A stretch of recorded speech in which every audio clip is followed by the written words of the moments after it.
Throughout history, freethinkers have outraged the religious with their wacky ideas about the virtues of free speech, reason, and of course, eating babies. Now, God is dying, and it's time to dispose of his remains. From the pits of hell, Satan sends two puppets of the imperialist West and the Zionist Jews against God, Islam, and tiny kittens to bring you their propaganda and conspire for a new world order. This is Secular Jihadists for a Muslim Enlightenment with Ali Rizvi and Armin Navabi.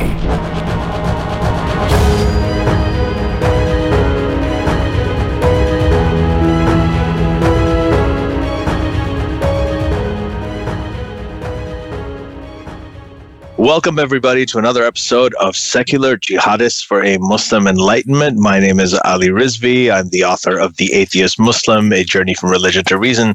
And with me is Armin Navabi, the founder of the enormous Atheist Republic and also the author of Why There Is No God.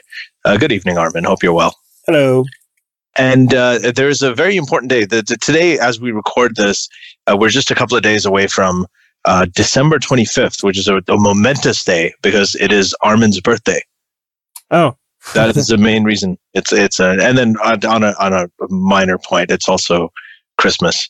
But we'll get into that. So I only managed to get you and my wife so far to care about my birthday more than Jesus's birthday. So that's 2 down, another 2 billion people to go. We'll get there. Yeah. So today, actually, on the show, we have Drew McCoy, who many of you know as Genetically Modified Skeptic on YouTube, and Drew actually started his YouTube channel around early 2017, March 2017, and by the end of the year, he had 10,000 subscribers. And as of the beginning of this month, he has hit 100,000 subscribers, YouTube subscribers.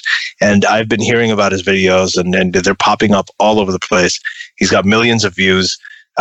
Everything he does is just super insightful, thought-provoking, really compassionate. I mean, that's another thing for an atheist YouTuber. I mean, you don't see that a whole lot, but he's very nuanced. He's very thoughtful. He's very compassionate and inspiring. So we're going to get into a lot of things today. But first of all, welcome, Drew, and thank you for joining us.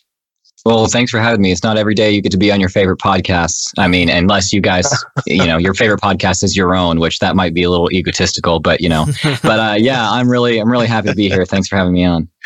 No, thank you. The honor is all ours. I mean, I've been just watching your stuff for the last 2 or 3 days. I've just really, you've got so many good videos, and I have so many different things I want to talk about, but I know that we're probably not going to be able to get to it all today. But let's start with just you. I mean, you started this YouTube channel in early 2017. You come from a Christian background, so can you tell us how this happened? How did you become Genetically Modified Skeptic?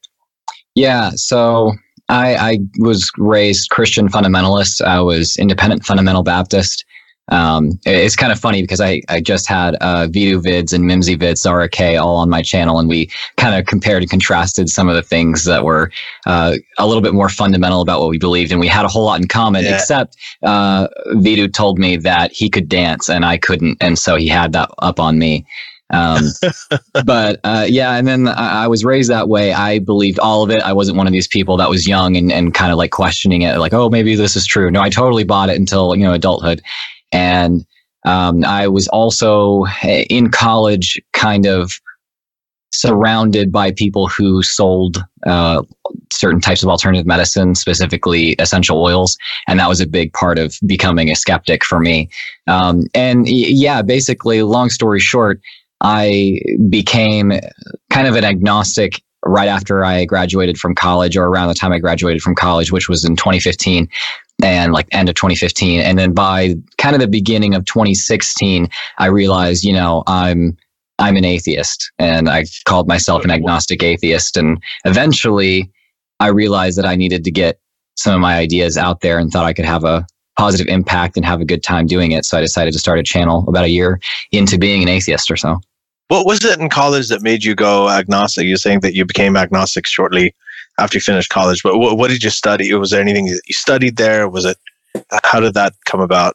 Well, I didn't become an agnostic or just non-religious in general for the lack of my colleges trying to keep me a fundamentalist Christian.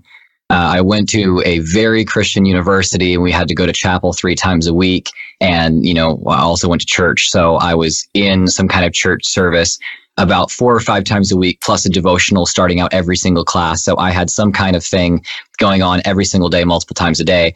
And I was a young earth creationist. That's an important detail. And so you believe that the earth was like 6,000 years old, or? Yeah. Obviously didn't believe in evolution, and didn't believe in, I wasn't an old earth creationist. The universe was only 6,000 years old. I thought that I could date it almost like to pretty much a decade. I thought that's how accurately we could date it. And it was like something like 6,120 years or something like that. And, eventually I ended up taking, I think it was my sophomore year, I took an astronomy class that taught me about mainly the origins of light. And I wrote a paper on the origins of light in that class. And essentially it was my own proof to myself. And the teacher agreed on it because I got a 95 on the paper. The origins of light do disprove a young universe. Yes, it's very well established that it's about 13.8, plus billion years that light has existed in the universe or so. And it would take over 10,000 years just for a single photon to escape the fusion reaction in the core of the sun and then get out just to the surface of the sun. So even for photons to leave the sun, it takes longer than young earth creationists think that the universe is. What's interesting is that in Genesis in the Bible, it talks about how everything was created, and then on a later day, it was actually later on that God said, "Let there be light." There was light. So He created everything else in the dark before light came around. So, well, there's light, and then there's a bunch of stuff, and then the stars. And so it's like, where did the stars come from? You mean there were plants before the sun existed? That doesn't really make a lot of sense. Well, there were days before the sun existed. Like this is a day before the earth. Guys, you're just trying to make sense of God. You're not supposed to understand. You're just mere mortals, right? So this is not supposed to be.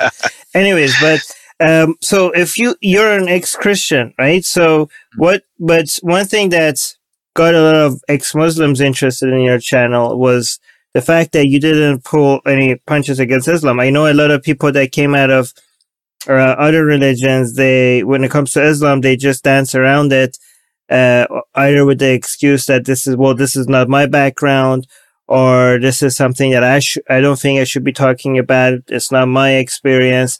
But you decided that, no, this is something I'm going to cover. And you have some really, really good videos addressing some Islam related topics. What made you decide to do that? Well, I was raised Protestant, and I was young earth creationist, and no one criticizes me for arguing against Catholics, even though we consider that a completely different religion, which was a false religion, and they were all, deceived by the devil, by the shaitan, right? And but I was totally allowed to argue against that, and because it's a European religion, essentially, is what it seemed to me.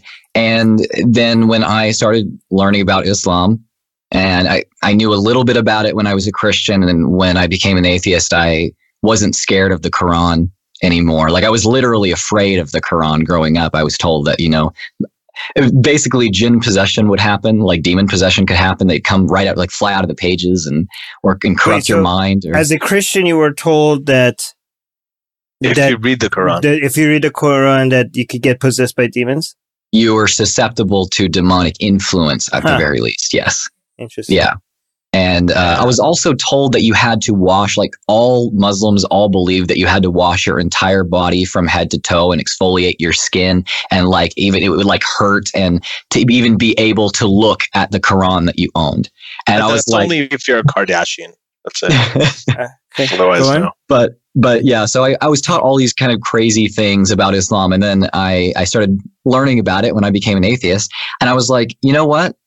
the arguments, the apologetics. I mean, a lot of the apologetics that I was taught, like the Kalam cosmological argument, these were all thought up by Muslims. A lot of the arguments are literally the same thing, and then they just take it to Islam or to the Quran rather than to the Bible or something. And so the arguments are super similar.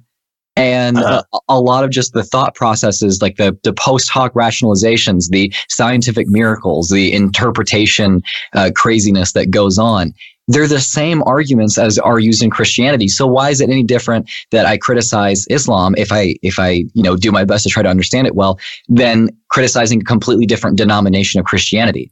I don't see how there's a difference there if it's talking about ideas. So did you tackle it because you were told, because you thought that this is something that people are saying you shouldn't be tackling, and you were like, fuck that, I'm going to tackle it specifically because people are telling me that they shouldn't be tackling it? Is that part of your motivation? I think originally it was it's just fair enough. I mean, I'll criticize whatever religion and it doesn't matter. It's just fair game. Whatever religion it is, I'll criticize it. However, I criticize Islam, I think, and have a little bit more of an emphasis on it these days because I think that there's a larger human rights crisis that involves Islam than anything that involves Christianity at the moment, even though Christianity, has problems, obviously. But one of the reasons why I say, fuck that, I'm going to do this and kind of charge toward it. Yeah. Is partly because people say now, and it's not because they're like, oh, atheists can't do this or ex-Christians can't criticize this. It's like so many people get accused of bigotry. I mean, like Yasmin Mohammed gets accused of bigotry against Muslims or like racism against Arabs for criticizing Islam. And I'm like, no, that's a completely terrible and toxic, destructive attitude to have. So that's why I'm like, fuck that, I'm going to do this, because that's as nearly as toxic of an idea as Islam itself in many ways, because Islam says, no, you're not allowed to criticize this. No, you're not allowed to do this. This is sacred. This is sacred. If you say, no, you can't criticize Islam, you can't do this, you can't ever talk about how maybe a minority in your country is wrong about their ideas. Yeah, that's holding to like a religious standard. It's making something sacred that shouldn't be held sacred. And as long as you can actually be compassionate where people deserve compassion, then the ideas are completely fair game as far as I'm concerned. So you have sorry, let me just ask one thing. I want to move into one of the videos that you have because this is related. It's a fantastic video. It's called 4 Liberal Defenses of Islam Debunked. And in that, you go into the whole Sam Harris, Ben Affleck, Bill Maher, the thing that happened in 2014, and you kind of go into why liberals should be able to criticize Islam. And this is kind of interesting because there's a polarization here. Like people on the right, people conservative, tend to like, okay, here's what happens to me. If I say anything about Christianity, then everybody on the right comes up. It's like, well, why are you criticizing Christianity? Nobody's chopping heads off. What about Islam? And then if I criticize anything about Islam, then, people on the left come up and they say, well, what about Christianity? Why are you criticizing Islam? Christianity was so bad. It was like ISIS, in Europe, and a couple of centuries ago, and so on. So, I agree with you. It's completely hypocritical. I mean, if we're just talking about ideas, they're both very similar when it comes to criticizing the idea of faith and the idea of myth and falsehood, and even how dangerous they are. But how do you ever find yourself caught between this whole left-right, liberal-conservative struggle, and which way do you lean? What do you align with, if anything? Yeah, so I definitely get caught in the middle, although I think that people think that I align differently than I do. I mean, that's just the nature of having a certain critical mass of people see a video. When I released the video that you mentioned there, I was called, let me see if I can think of all this, a fascist, alt-right, a racist, a conservative, a Trumper, all this kind of stuff. And I was also called a communist, Antifa, far left, a liberal snowflake, a progressive, a regressive, all in the same video, like all in the same video comment section, probably within 12 hours. Yeah, not surprising. Any mention of you being a white man? Oh, yeah. I've actually gotten a lot of private messages that I remember my favorite one was keep your male opinion out of it.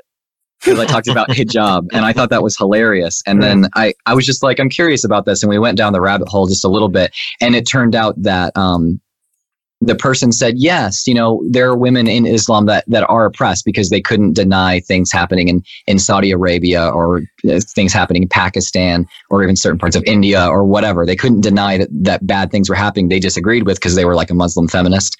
And I was like, yeah, so those are bad. And I'm talking about in at least one way, like, yeah, those things are bad. What they're doing is bad. And the person ends up saying, but that's not representative of Islam. It's not worth talking about because it's only the populations of this and this. I'm like, that's the population of the entire United States easily. Like we're talking about like 300 million people are suffering at the hand of this. And you're like, it's not worth talking about. No big deal. Yeah, and I always don't understand. So, should men be part of the solution or keep their opinions out of it? Because you can't have both. That's what I asked, and essentially it was you can be part of the solution, but you can only play a support role. Yeah, you can't lead any part of the conversation. Well, when it comes to the women's issues especially with religion, it's really interesting because they talk about, anytime you talk about hijab or burqa or whatever, people say that you're mansplaining, but the entire religion is mansplaining. Like these were concepts, these are practices that were invented by men. So, in Islam, for instance, you have a male prophet. In the Quran, the tone that is used is as if God is a male. He speaks to women. But Ali, even if Islam was a religion with both male and female leaders equally, no, I agree. It would still be bullshit. Yeah. Yeah. No, I agree with you. I'm just adding on to what you guys were saying. So yeah, they're being hypocritical. Like keep your male opinion out of it, and at the same time they have Muhammad and the imams and the khalifas. And Yeah, usually what I say, I'm like, so what you want to do is you want to accept the mansplaining of 7th century men in the Arabian desert, but you want to reject the mansplaining of 21st century men who are actually, many of them are sympathetic to feminism, and they were raised with the feminist revolution, rightly so, and you want to reject that. So it's not about rejecting mansplaining. It's just I'm going to take this mansplaining over that mansplaining. Would you consider it? Did they also mention that you're white when you criticize Islam? Did they remind you about that? Yeah, I mean, I think people are more likely to say, "Oh, you're racist," than say like you're racist because you're white. When I talk about this stuff, and I actually get called.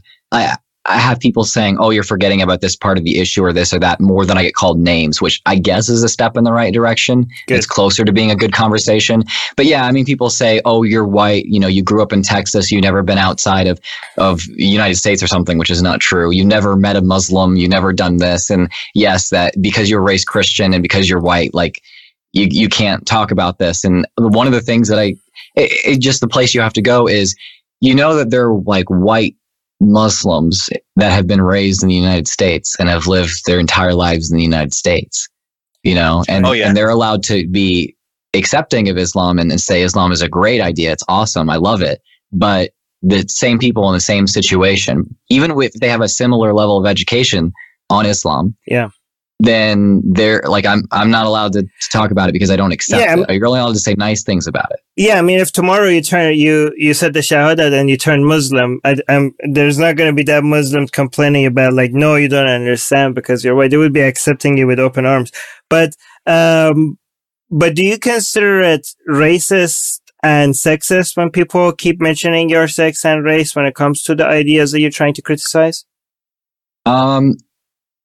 See, when things are stupid and irrational, I usually don't go super far into categorizing it. I think it's stupid and irrational. I do find it's kind of like a counter racism or counter sexism. Like people have said like reverse racism and that kind of thing. But isn't reverse racism just racism? Just racism, yeah, pretty much. Right. I mean, it is essentially bigotry if you're just completely excluding somebody from the conversation based in no way on their merit. Right. I mean that's exactly what it is. Now it's like I can say, oh yeah, I'm not oppressed by these people who are saying this. Like I could say like fuck off to these people and keep going. But yeah, it's still, if they got great enough power, then it would be oppressive to me if they had their ideas in that place of power. So this is what people say when you say, well, I'm not oppressed by these people. Whenever you give examples of racism to people, some people bring up worse examples of racism. And like, I understand that some people experience worse kind of racism, but that doesn't mean that this is not racism, right? Like, I totally agree. Yeah. And what would you say to the criticism that people say attacking? Where are you, by the way? Are you in the US or in the UK? Yeah, I'm in the US. I'm in Texas. Yeah. Still in. Okay. So I'm going there next. Anyway, we'll talk about that. So when you criticize Islam, do you get the feedback that, look, in where you are and given your audience and the political climate that we're dealing with right now, Muslims are being oppressed. Muslims are a minority. They're being discriminated against, and attacking Islam, even if you don't mean to be attacking Muslims, is like feeding into the narrative of the people that are being bigots. And you're basically helping their cause and adding to that, and you're helping more people hate Muslims. And why don't you just not attack Islam right now? Maybe just attack religion as a whole. Why do you have to go after it? How would you respond to that? Well, I get that all the time. And I get if someone has seen just part of one of my videos, they might say that. Because in the United States and in plenty of Western countries, there are issues where people don't separate Islam and Muslims and are bigoted against Muslims. Like there's no denying that it happens, right? And that's not okay. It's bigotry, and we need to fight against that.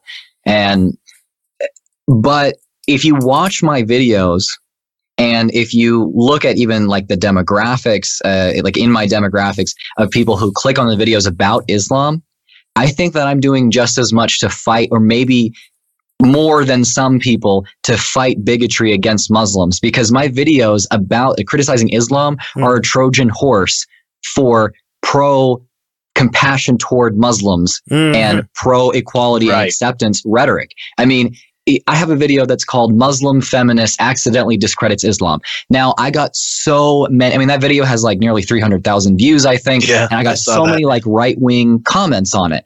And people like, oh, this like Muslim pig and all this kind of stuff. And I'm like, oh, you guys can fuck off. But they come in and they're like, oh yeah, we're going to see this. I'm not a feminist and I'm against feminism. I'm not a Muslim and I'm against Islam. So this is going to be great. Ben Shapiro destroys Muslim. Like that's what they're expecting. But instead, the very first thing that I end up saying is, even though I strongly disagree with everything that she has to say, she deserves the right to be able to speak her mind how she wants to, and she deserves the dignity and respect that we would afford any other person. If you're calling her inhuman names, basically get off my channel. That's not okay. Obviously, I don't censor people or something like that. There's been really, really horrible like death threats that I've deleted, but they click on this thing to see like something that affirms the kind of a racist narrative.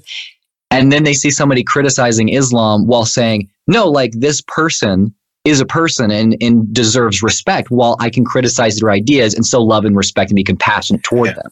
But, so do you think those caveats, how important are they, especially nowadays with the whole, you said that, people called you a Trumper. So now that, you've got this, a lot of this sort of anti-Muslim sentiment, especially in the Western, then you've got this far-right populism. You've got that whole migration crisis in Europe, all this stuff's happening. And there's a lot of anti-Muslim sentiment going around. So do you feel that it's more important to make that distinction between criticizing Islam and criticizing anti-Muslim bigotry? Now, do you feel more of a pressure to caveat your videos about Islam with that compared to your videos about Christianity? Well, there's two responses to that, and one is that it depends on the audience. If all of those things are established within the audience already, like if I'm speaking to people on my Discord or I'm doing a stream that has a smaller audience or something like that, then not so much. I mean, that's not like I did a 100,000 subscriber live stream and I knew that people weren't going to make it several hours into the video and probably not be like core fans. And so I didn't feel the need to say that when we were criticizing Islam when I had some ex-Muslims on. Now, the second response to that is, when I'm making those videos, I don't see those as caveats. So a lot of the comments I get are like, oh, I wish you didn't have to say that. You shouldn't have to say that, all that kind of stuff. But the reality of the situation is that people click on a lot of those videos because they want to like hate Muslims or they want to see Muslims destroyed and laugh. And you're right. Yeah. And so one of the main goals of those videos is to separate those two things, because I don't see those as caveats. They're like a secondary goal to the entire thing. I want to criticize Islam, but to be able to even get there, I'm going to need to establish that Islam and Muslims are two different things, and this is how we can criticize them. So those videos are pretty much just as much about that than as criticizing Islam. Just one is a little bit more on the face of the whole thing, and the other one is kind of hidden in like this Trojan horse. But do you do you really want them to get off your channel or fuck off, given that they are also people that we could change their opinions on certain No, and I say that because it's like, oh, those ideas can fuck off, not like the people, it's right. Just kind of a phrase. No, they're welcome to be on the channel, and I would want people who disagree with me to watch my videos more than people who agree with me. Right. And you're going to attract people who already agree with you. Cool. That will help you build your core audience and help you like stay financially stable, I guess. But people that disagree with you, that's really your target audience, right? So no, I want those people to come on the videos, and I don't stop making the videos just because it attracts people that have like toxic or bigoted attitudes toward Muslims, because I want to change their minds about that. Right, exactly. Yeah. So I do want to attract those people to our channel, because what I tell you that is we notice a lot of them have changed their tune. Right. Yeah. A lot of them, we noticed that people that joined in a long time ago and used to leave comments like just nuke the entire Middle East, right? They used to say, and now they're saying, well, I'm against Islam, but not against Muslims, like a couple of years. So this is like the same people, like, are now changing, like, so it changes like this do happen. Yeah. But do you think, yeah, go on. No, I wanted to add a comment to that. I think that one of the reasons that they have changed their tune and they've done it is because we also make that distinction here. Right. We the same thing that you're saying that, we're calling it a caveat or, whatever you want to call it, making those sort of disclaimers before or talking about both of those issues directly, the criticizing Islam versus, opposing anti-Muslim bigotry. When you do both, I mean, that is what often helps people change the way that they think about things. Now, of course, there are also a lot of anti-Muslim bigots who have picked up superficially that line, no, I'm against Islam, not against Muslims, even though they are clearly like anti-Muslim bigots too. So the whole landscape is still very confusing, but I think at least it's a little bit of progress if that distinction is something that is getting more widespread attention than it used to before.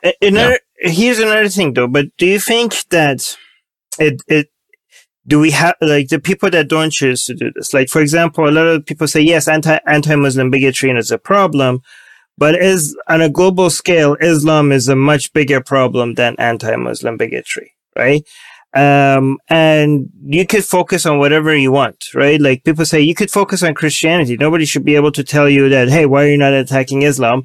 Maybe I don't fucking want to. I want to focus on shitting on Christianity, right? Somebody could be like focusing on tackling anti-Muslim bigotry because that's what they want to address. That's the problem that they want to focus on. And somebody might just want to decide to only focus on Islam and not address anti-Muslim bigotry.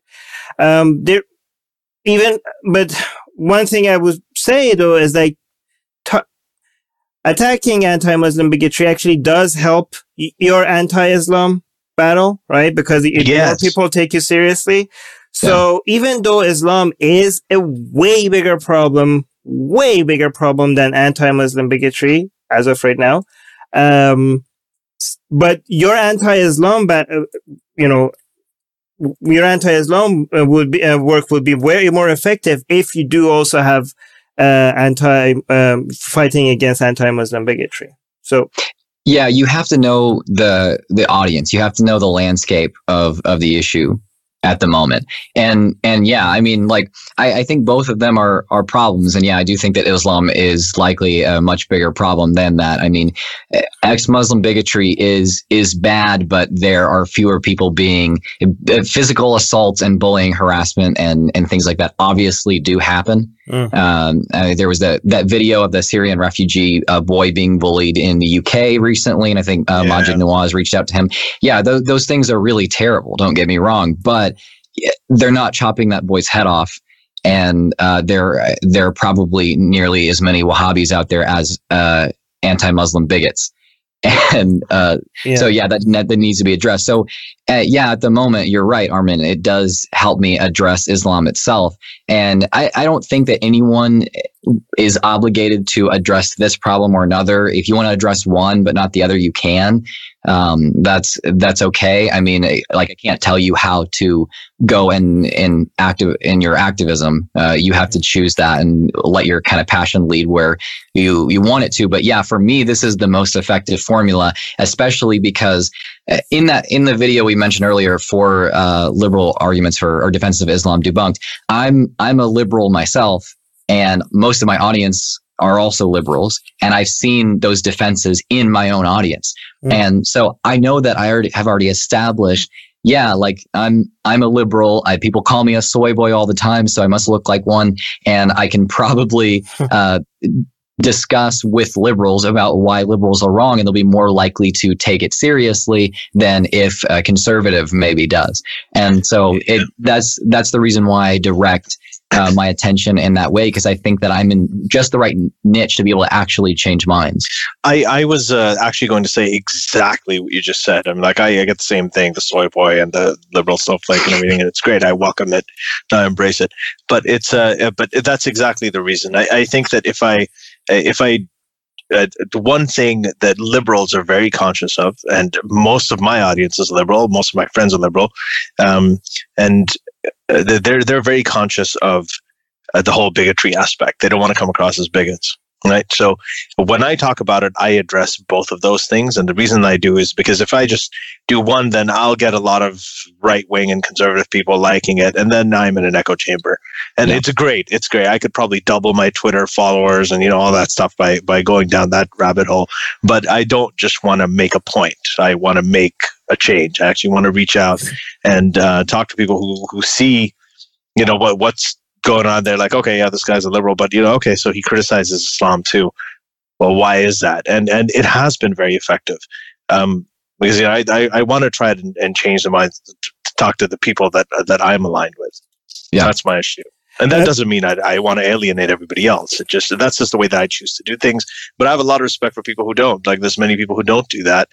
And I totally get that too. You know what I'm noticing that is actually even getting is I don't know if this was always like this or it's just more recent. You know how big of a problem we thought is to attack Islam without being, and people think that you're a bigot and you're a racist, calling you Nazi or whatever, and be like, oh, that's ridiculous. This is actually even worse when it comes to Judaism. And it doesn't help that the words for the religion and the ethnicity of the people is the same word. And well, that's what's so brilliant about it, actually. Right. I don't think you think that was accidental. I mean, it wasn't accidental. It's. I mean, no, it wasn't. It was not accidental. I mean, it is accidental because throughout history, religion. I mean, before Islam and Christianity, religions were for a certain ethnicity. Every religion was for a certain nation and for a certain certain group, right? So Judaism, being from that era, has kept that feature. So it wasn't, but it ended up being a very useful feature because now anybody attacking it all of a sudden is an anti-Semite. But you can't even touch this thing without being called an anti-Semite. And being right now, being considered an anti-Semite is even more toxic than being an anti-Muslim bigot, right? So this is now, I'm trying to see how can I touch this thing, and if it's possible, or is everything going to be demonetized and removed, and you're going to lose your entire activism because you're touching Judaism as a religion. We the way that it was easier before to get away with it was by not calling it Judaism, but just saying the Old Testament, right? Just because people are like, well, that's just part of Christianity, right? But if you specifically say that you're shitting on Judaism as a religion, you're going to get into some serious trouble. How do you have you experienced that? Are you planning on doing something about Judaism? Or whatever? It's actually kind of funny. When I made this video we've been talking about, I got at least 100 comments within the first maybe 24 to 48 hours that told me, oh, basically you're too much of a bitch to address Judaism, I bet. Right. You'll shit on this because you're bigoted against them, but you would never go against Judaism, which is just as bad, or something like that. Or saying, oh, you would never touch this. You think that you're so edgy, don't you? Well, I'm edgier. I'll do this. And it was so weird. Like it didn't seem to come up organically at all when people brought it up. But, I mean, yeah, like I'm an equal opportunity critic. And it's something that I would criticize. Now, I've seen people criticize Hasidic Jews and not run into much trouble. But if you talk about Judaism as a whole, yeah, that's pretty much exactly what happens. And it's not when you do YouTube full time like I do, it's not a comfortable place to be to do that. I mean, I don't know if you guys know about the whole the latest PewDiePie controversy where he said that he liked an anime review video. He's like, oh yeah, this is a good video. He talks about Death Note, which like is insanely popular. And there was only anime I ever watched. Actually, no. Titans is. Oh yeah, go on. I'm totally lost. But that and One Punch Man. Those are the three normie animes, right? So basically, yeah, it had some little clip that PewDiePie didn't even know had anything to do with like Nazis or something like that. And it was this stupid, edgy joke that most people wouldn't even get. Yeah. And now like Vox and I don't know, Wall Street Journal again, maybe is saying, oh, he's an anti-Semite and he's horrible and he's shepherding all his audience. And I'm like, this is insane. It's ridiculous. Like this guilt by association and this like picking at these little details. They knew more about what PewDiePie had in his head than PewDiePie ever did. But this was great though. Really bad for me if I did that. But I don't know. Maybe I will get to that at some point if I have the motivation to do so. But this is, I think, great because the reason why I think this is great is because, a lot of people, they used to think that people that talk about Islam are probably anti-Muslim bigots. I think over the past few years, we have made a lot of progress to at least a lot of people that to show that that's not the case, right?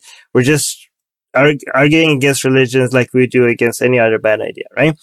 But we haven't now because of the rise of, more apparent nature. I think anti-Semitism was always there, but people are becoming more daring, and a lot of people it's becoming more popular again. This is a new sensitive topic, right? And I think people are not. The progress that we have made, even the small progress that we have made with Islam, this is the progress that we haven't made, that you can criticize Judaism as a religion without being an anti-Semite. But I think attacking PewDiePie in such an obviously ridiculous way, I think helped because he has such a huge audience, right? Yeah. And he showed the whole world how ridiculous these people are being. And I think that helped us. I think PewDiePie helped all of us a lot by showing how ridiculous these accusations are. And I think because of PewDiePie, we just made years worth of progress in just the last week, I think. Because it was so obviously ridiculous. Watch out! Do you want a Vox article written about you, Armin? No, what I want is for these people to be laughed out of the room, like for people not to take them seriously. I don't know if these Vox and what's the other one? Wall Street Journal, and there's one more. But anyways, these BuzzFeed and everyone else, they don't know that just one generation below us, they have lost those people. Those are the PewDiePie people, right? And once they replace us, these whole calling people bigots and, anti-Semitic, all of this PC, I'm seeing, this is why I'm more afraid of Islam and, than these PC culture stuff, even though they're going to do a lot of damage in the short term. I think they're done by the next generation. I'm not sure, but I think they're going to die. This idea, the PC culture and everything. I don't know. I'm hopeful, but what do you think? I mean, I could see us being on the verge of a new like free speech movement. I mean, we have people that are really strongly upholding it, even people who agree or who disagree majorly about things. I mean, like Jordan Peterson and Sam Harris, they're totally aligned when it comes to free speech, and they both have huge audiences that have a certain overlap, but also have this huge rivalry kind of against each other, right? And I could see us being on the verge of that. And yeah, with people who have more moderate ideas and less PC ideas being popular, like PewDiePie, basically what you're kind of saying here, I kind of agree, is Vox is saying, oh, he's shepherding people toward being alt-right or whatever. No, he's shepherding people toward realizing that there are money-hungry journalists out there using PC culture as a way to get more people to read their articles. Exactly. Yeah, exactly. The only problem, the only thing that makes me a little bit more pessimistic is that this ideology, this PC religion, is very powerful in one place where it matters the most, and that's Silicon Valley, right? And this culture, this one tiny little city, it has an influence on what we can and cannot say on a global fucking level, right? Yeah. And even though it might die other places, as long as it has such a powerful influence over there, activism on a global scale is being impacted by what they decide is allowed for us to allow. And this is why I think a lot of people, when they talk about private markets and private companies and them being able to do whatever they want, and yeah, that's true if there was competition. The way that these companies are right now in Silicon Valley, when it comes to the level of control they have over what we can say, is more than most governments, right? So they should, given that there is no competition, they should be treated like fucking governments, right? This is a free speech issue. Yeah. So I actually had this conversation with some people on my Discord. And essentially, do these companies need more regulation? And, usually I try to start from what's the minimal regulation that's needed, and then we kind of build from there rather than the other way around. But yeah, do these things need to be treated like governments? And essentially, do these independent workers, like people like me who like work for themselves but also work for Google at the same time, do we need to unionize in order to have our free speech respected, even though this is a private company? Does it past a certain threshold?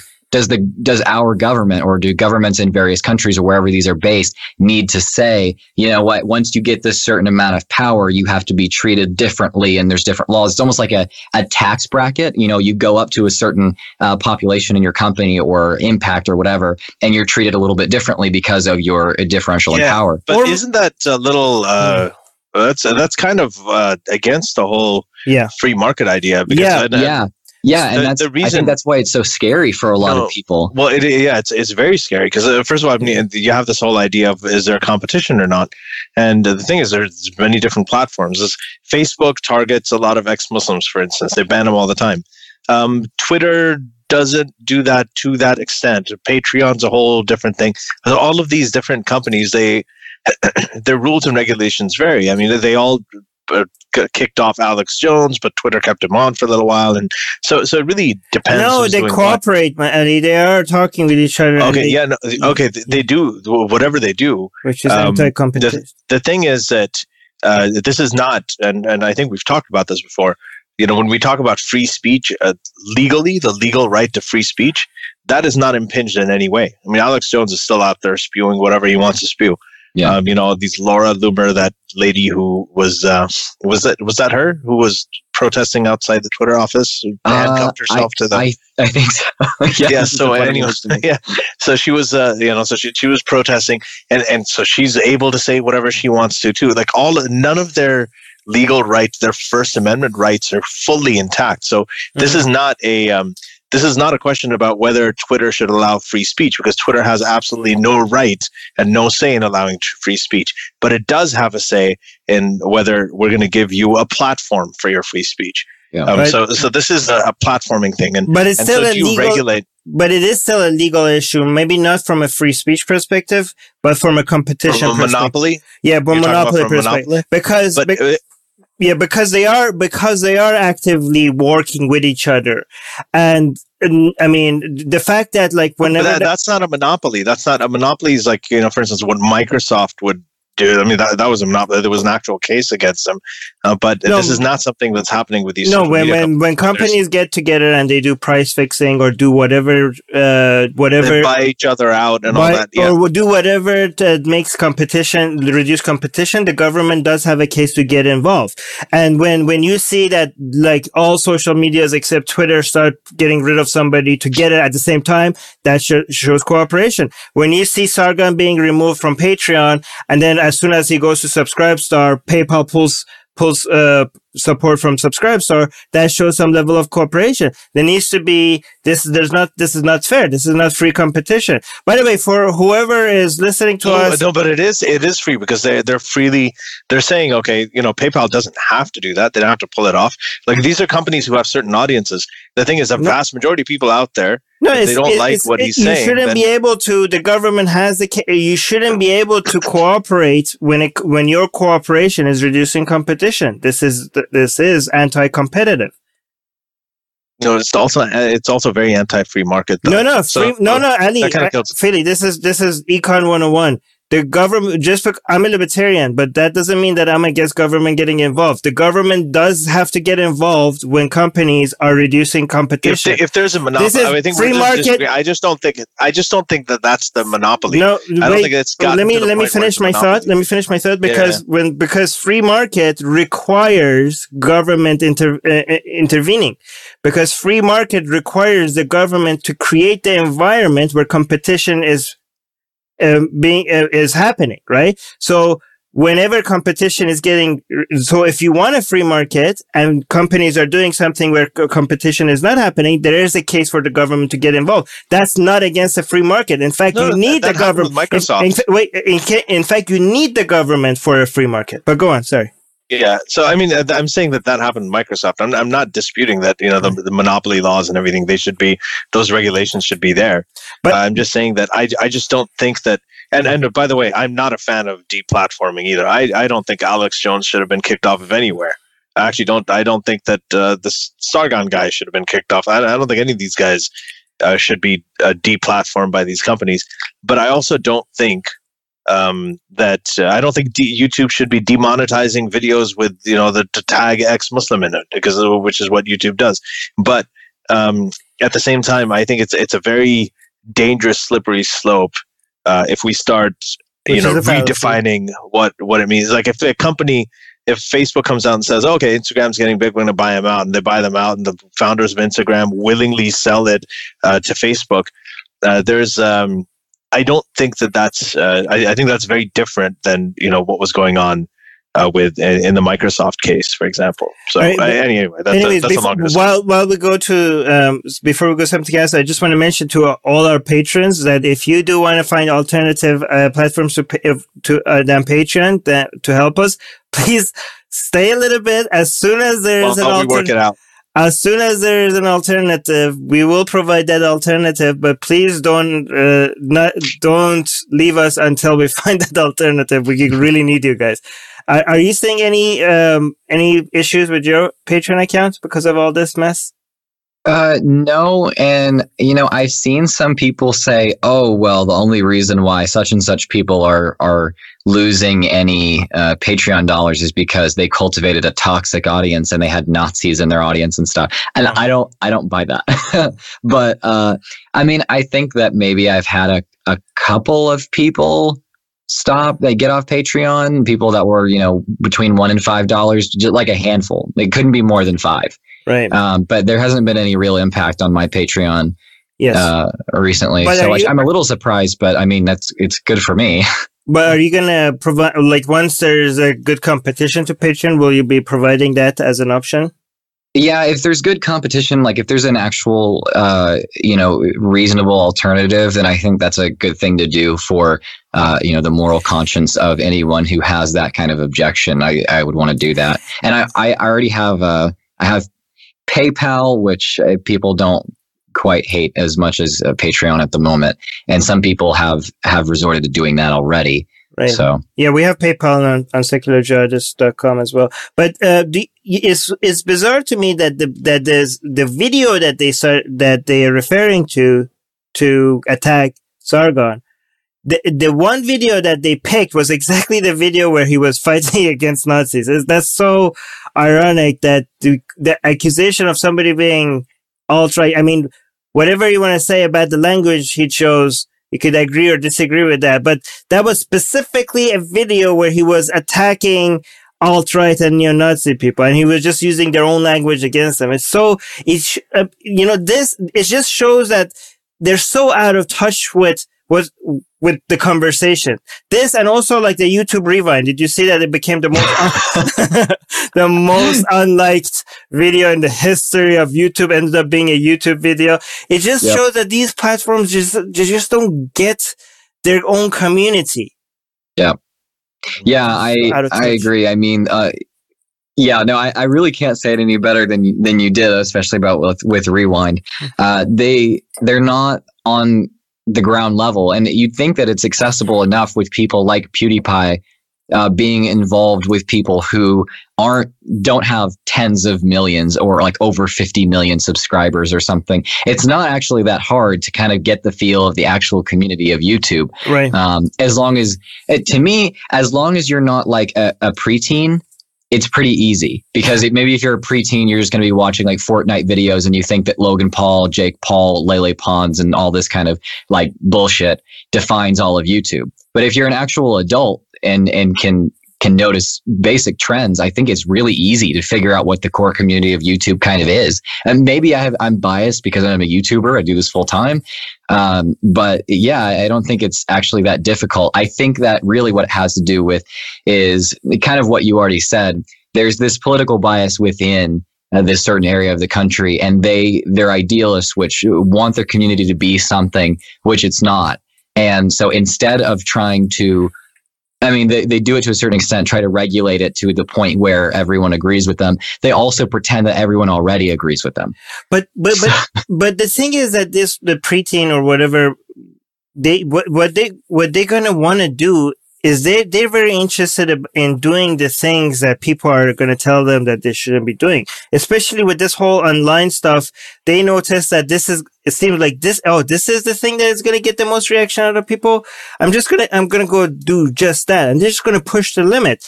And what TikTok has shown is that it's so easy for a new platform to just start out of nothing and all of a sudden become a competitor to YouTube. I mean, these people should be afraid.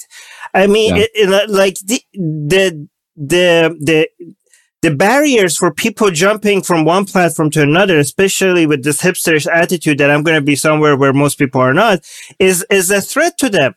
And I feel like there's something coming, that there's a whole generation of people if the people that own the platform do not understand them, they will just abandon them like that without even thinking about it. And I can't wait for that to be this easy, because it needs to be about the content, not about the content provider, not about the platform itself. Sorry.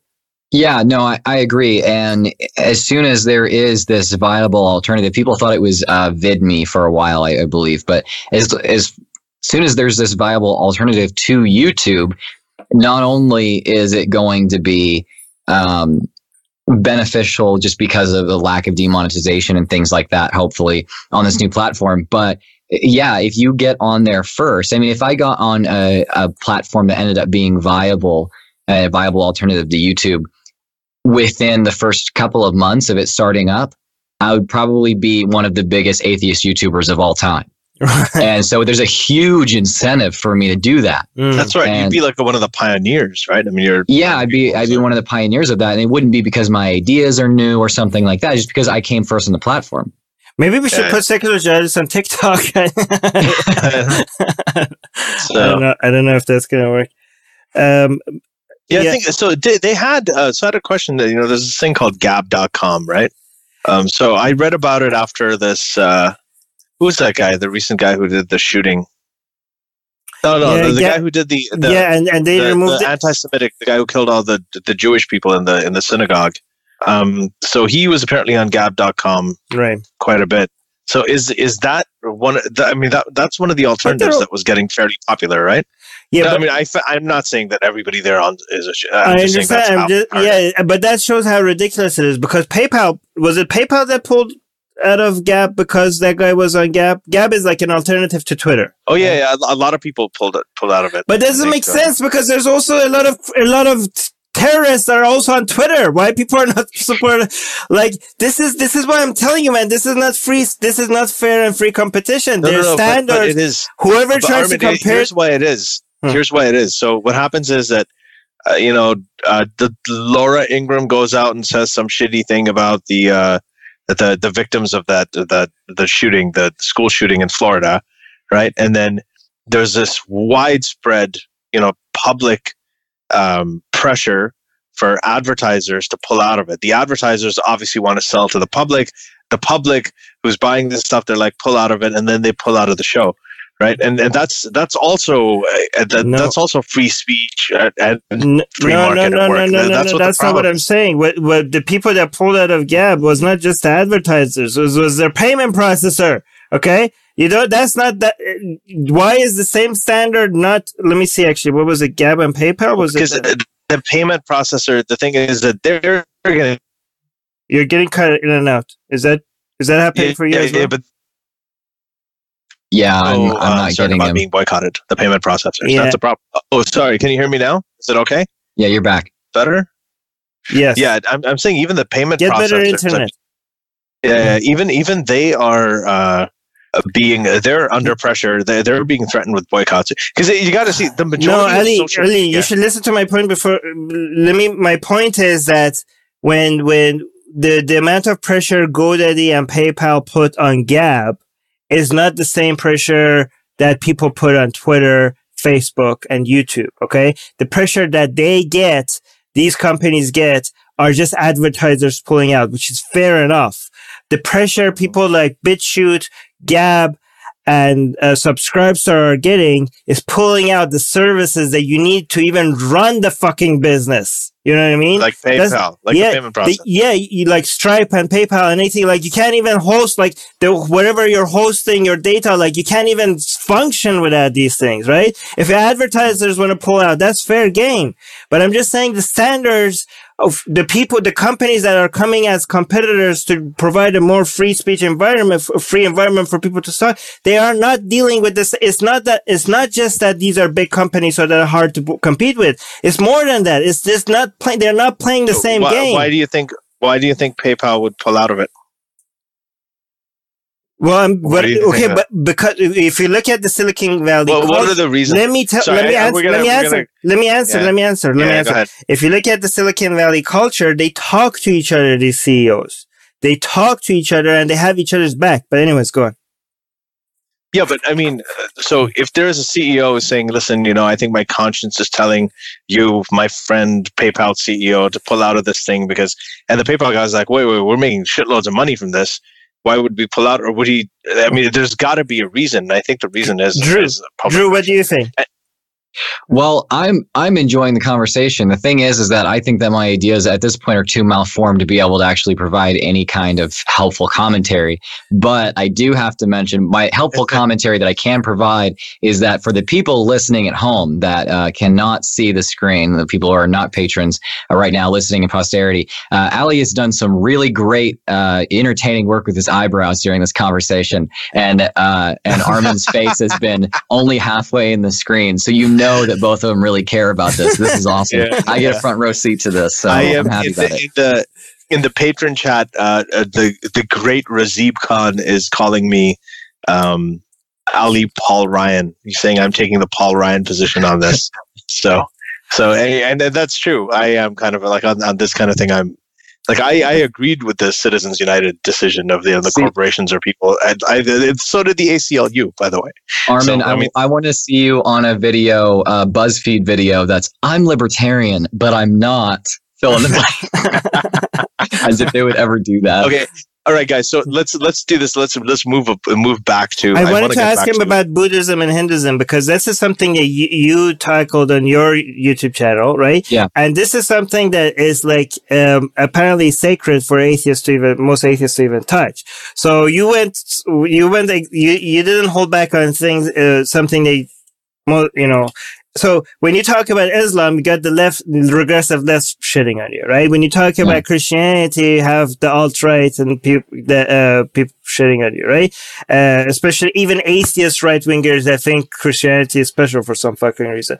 But then when you shit on Hinduism and Buddhism, now you got some people within the atheist community that were with us from the very beginning that they're like, no.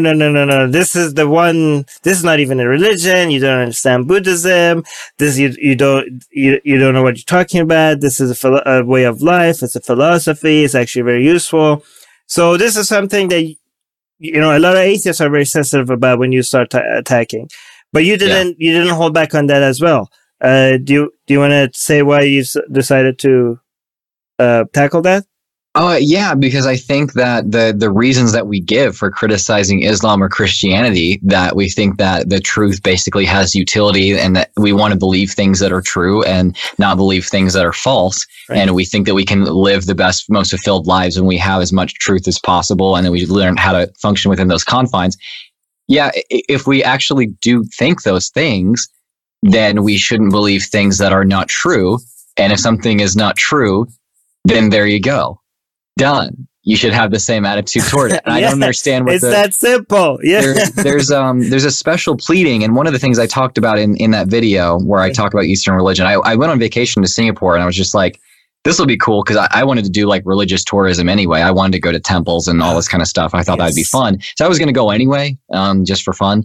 And I ended up making that video out of it. But yeah, so there's these rose-colored glasses, especially in the West and in kind of more secular circles where people like some kind of alternative medicine type stuff. And even among people who are like Sam Harris fans sometimes, they'll see these Eastern religions. And I think it's largely because they don't really know very much about them, that they're like, oh yeah, well, when's the last time that you heard of a Buddhist, doing something violent? And it's like, I mean, have you read about any of the news in Southeast Asia of, there being Buddhist violence, like Tibetan, like even like, Tibetan monks doing this and that. And it's. But even if they didn't, it's still bullshit. Even if they didn't. Yeah.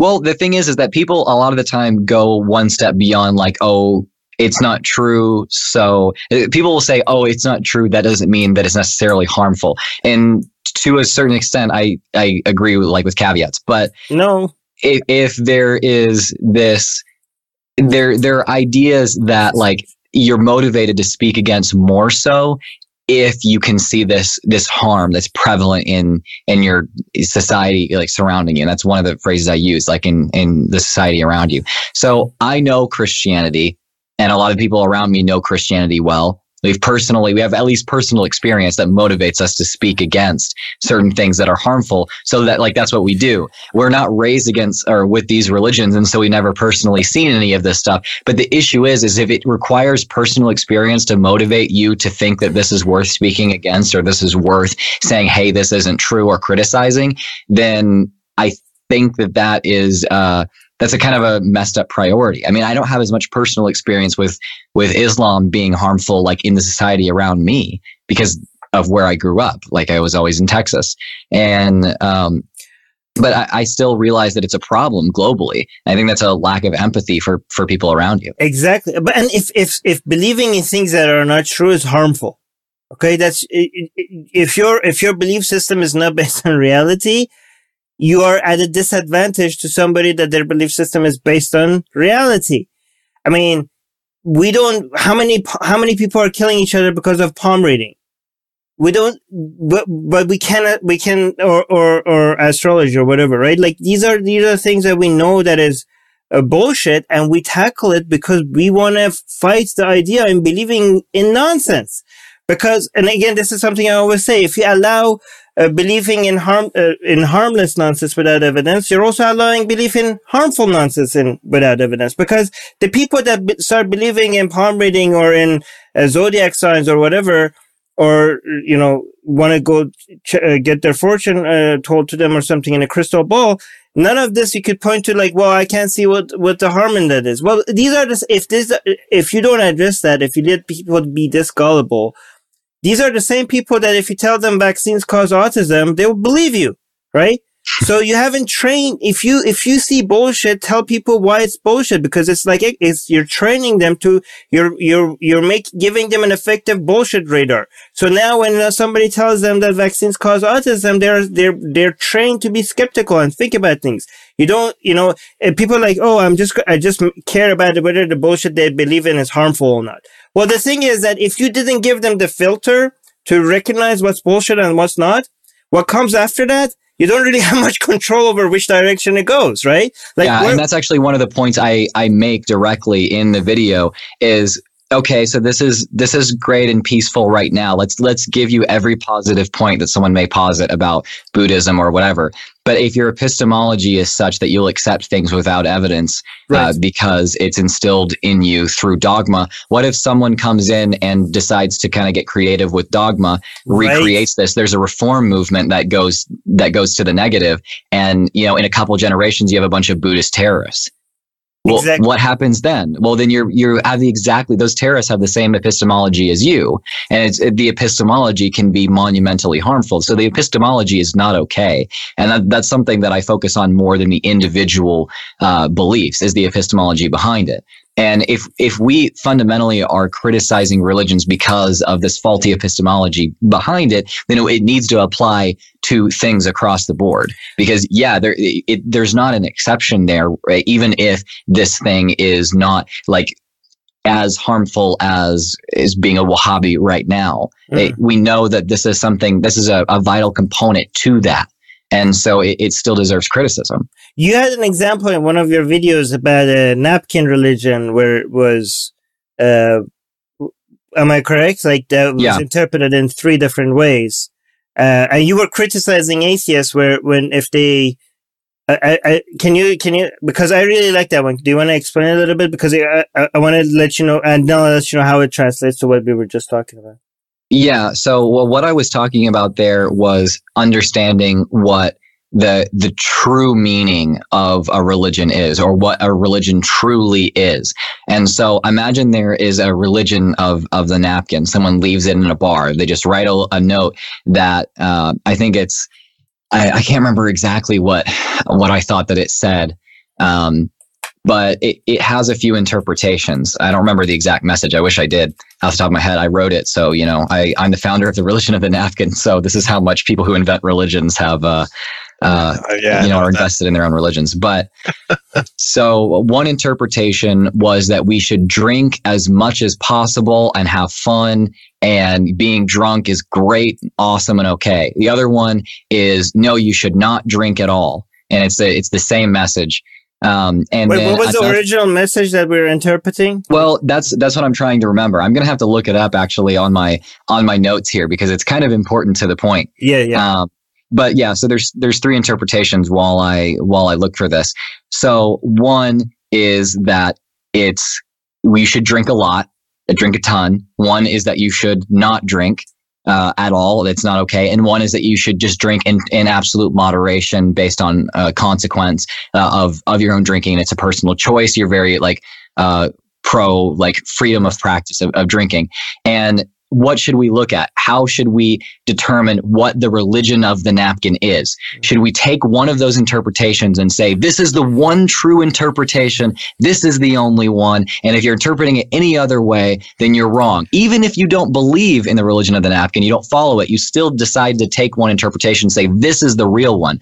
Or if you're trying to describe what the religion of the napkin is, should you describe all three interpretations and say, you know what, maybe we also need to study drinking behavior and see whether or not drinking behavior is affected by this? Because all the other approach is saying this is what the religion really is, and all of those people not drinking because of it, they're not really it. So we don't even have to consider them when describing the religion of the napkin. So basically, let me I really like that. Let me reword. Like, there's a verse on this napkin, and you could gives you the option to interpret it in three different ways. Like, one of them is not so harmful but not so beneficial. One of them is extremely harmful, and one of them is actually good advice, right?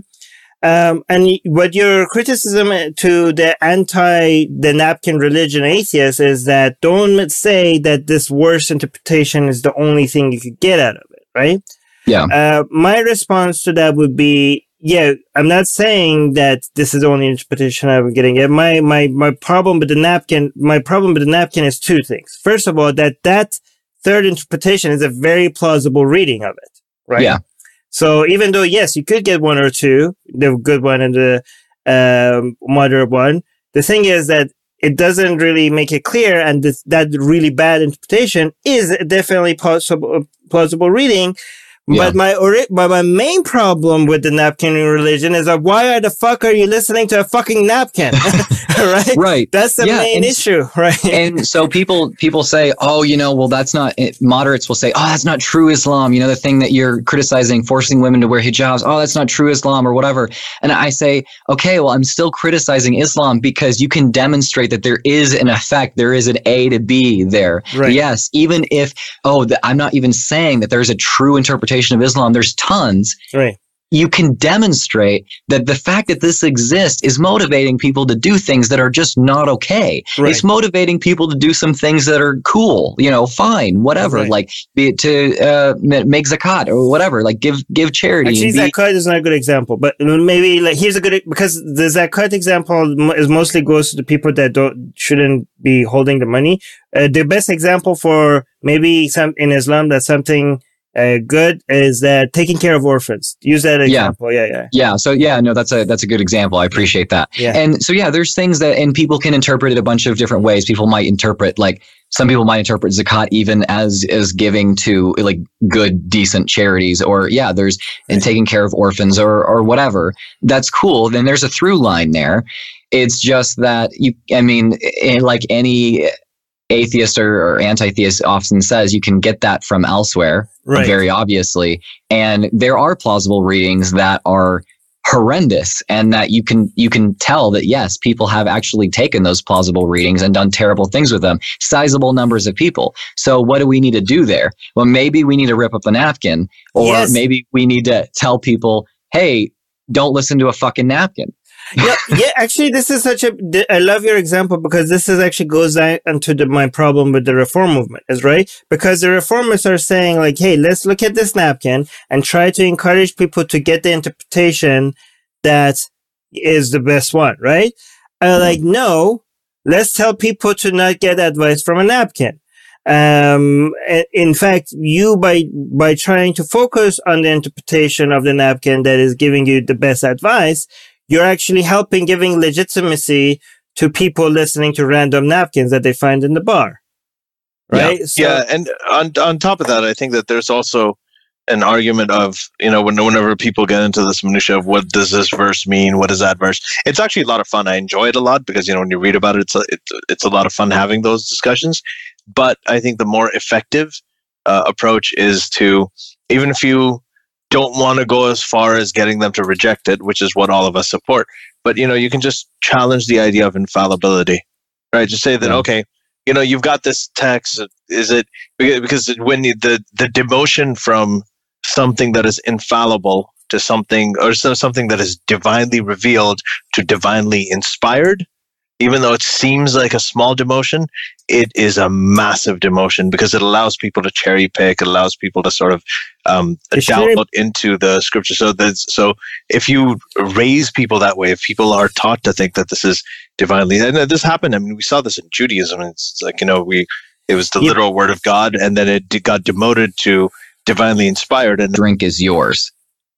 And so you could interpret it that's like, oh, I have a choice to drink, so yeah, like I should drink. Or the choice to drink is yours, and it's saying like, oh, well, the choice to drink is yours. Like, yeah, you're cursing, like, you're bringing it on yourself. Like, so yeah, you're bringing it on yourself. You're hurting yourself. Don't do it. And then there's one that's it's a somewhat literalist interpretation that's like, I have a choice. I have a choice to drink. Right. I should value that choice and fight for that choice for myself and others. Yeah. We have such a good example. Yeah. No, but so go on, finish what you're saying. Yeah. Well, yeah. So I just wanted to anyone that's curious about that. And the whole point of that section was to say there's no such thing as true Christianity or true Islam or true any other religion. There are just interpretations that people disagree upon of different things. There are literal interpretations. There are metaphorical interpretations. There are things that occur to people maybe more naturally and things that occur to people less naturally. There are things that occur to people who are less and more educated. And I don't think that you can say this is the true interpretation because then it neglects the actual practice overall. I'm going to disagree with you a little bit there. Yeah, me too. First thing I wanted to say was that the part of it that I really like is that the choice to drink is yours. And when you say that, we have an exact analog like that in the Quran that's very often quoted by the moderates and the apologists. No. That there is no compulsion in religion. I knew you were like that. There's no compulsion, but whenever anybody quotes that, they completely ignore the very next verse. So this is Surah 2, verse 256. It completely ignores Surah 2, verse 257, which says, "But if you choose to disbelieve, then your allies are going to be in the they're going to be in hell forever." So it's a very passive aggressive kind of way of saying the choice is yours.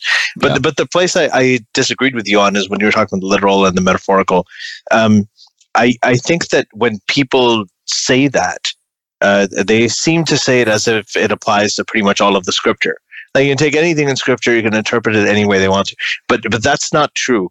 So what you're saying may apply to like in the Quran, right? In the Quran, I'll say there's some things that are clear as day. They're very, very straightforward. There are other things that are a little bit more vague. Including this, that there's more harm in alcohol than there is good in it, or the strong drink that's derived from grapes. There's more bad in it than good, and people can interpret that in different ways. And then there are some things that are completely cryptic, like Alif Lam Mim. Like nobody knows what the fuck that means. Like they just say that's something only God knows and nobody else knows. And there are many verses like that too. So I think that applies to, and it's the same thing. I think for the Bible and for the Old Testament, New Testament, the Torah, everything. So I think that applies to some places where you can take, and I mentioned this in my book. One example was the 4 witnesses, that you need 4 male witnesses to be able to witness the act of penetration before you can be charged for adultery. And the whole idea is, I remember when I used to explain it to people when I was religious, was that in what situation would you actually find 4 male witnesses who would be able to witness the act of penetration? So the whole idea is that they just don't want you to do it in public.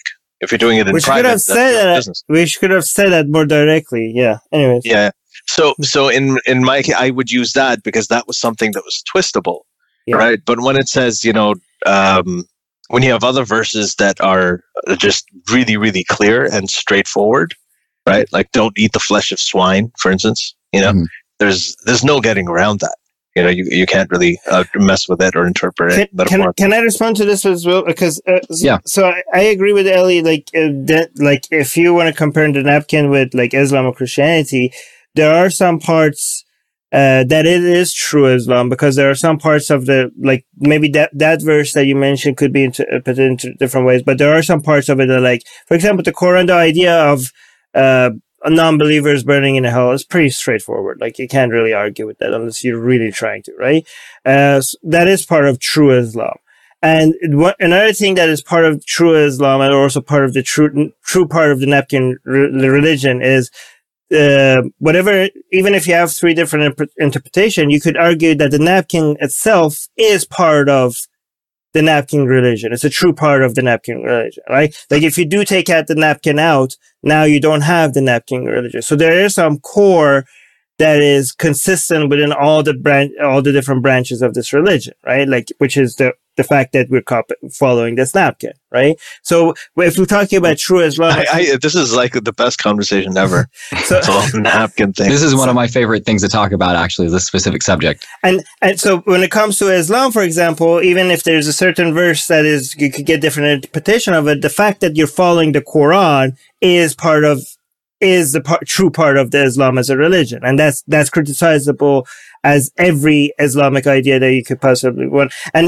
And also, here's another thing. The napkin, you have three interpretations, but then there's also a fourth interpretation, which is the actual objective, truth, which is the story behind who the fuck, like, if you look at, like, Christianity and Islam from a scholarly perspective, or actually maybe the story behind a verse that we will probably never really know. For example, Muhammad, when he asked for 4 witnesses, was it because he wanted maybe different interpretation? He actually wanted people for you to get 4 witnesses before you actually accuse somebody of adultery. Another liberal, moderate interpretation, he's basically trying to say that there's no way you could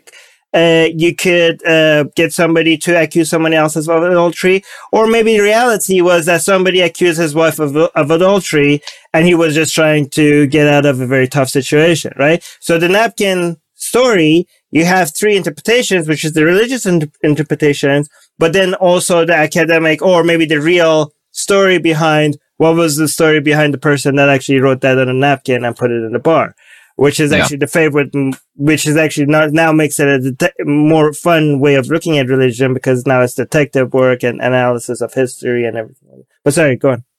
Yeah, no, I try to take overall more a secular religious scholars or historians' approach to discovering or describing what a religion is.